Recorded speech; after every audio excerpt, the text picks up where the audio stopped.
Did you know that over 8 lakh acres of land in India don't come under regular government or private control, but are governed by a centuries-old Islamic law? These lands fall under the Waqf system. But what is it? And why is it surrounded by legal and political controversy today? Waqf, also spelled Waqf, is an Islamic charitable endowment where a person donates property for religious or public use, such as mosques, dargahs, graveyards, madrasas, or helping the poor. Once declared as Waqf, the property can never be sold, gifted, or inherited. It belongs to Allah, managed by a trustee called a mutawali. This tradition dates back to 7th century Arabia.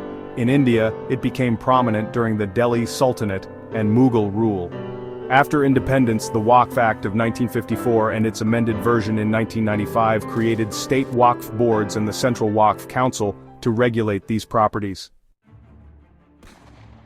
According to a 2006 Sachar committee report, India has over 4,90,000 Waqf properties, spanning around 8 lakh acres of land. If properly managed, this land could generate 12,000 crore rupees per year. Yet actual income is only a tiny fraction of that. Why? Mismanagement, encroachments, and lack of transparency. Here's where it gets complicated. Waqf boards can declare land as Waqf, sometimes without informing the current landowners. Many farmers and individuals have discovered that their land has been registered under Waqf without consent or court judgment. In 2023, villagers in Tamil Nadu and Maharashtra found their ancestral land suddenly listed under Waqf records.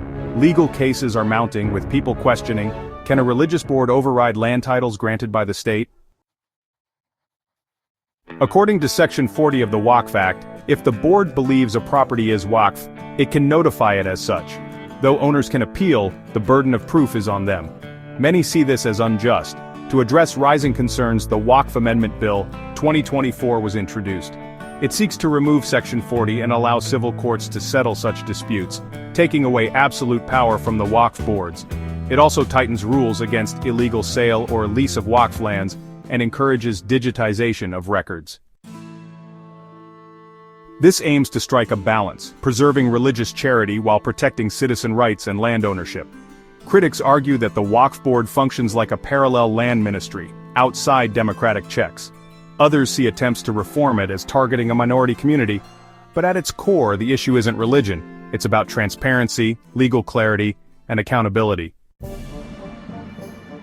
India is the only non-Islamic country with a Waqf board system this vast. No other nation has such a setup where religious charity controls public use land at this scale. Whether you see Waqf as a noble institution or a legal gray zone, it raises big questions about land, law, and religion in India. As reforms unfold, one thing is clear. India needs to ensure justice for both faith and fairness. If you found this interesting, hit like, share it with a friend, and don't forget to subscribe to Epicpedia for more stories from history, law, and culture that shape our world today.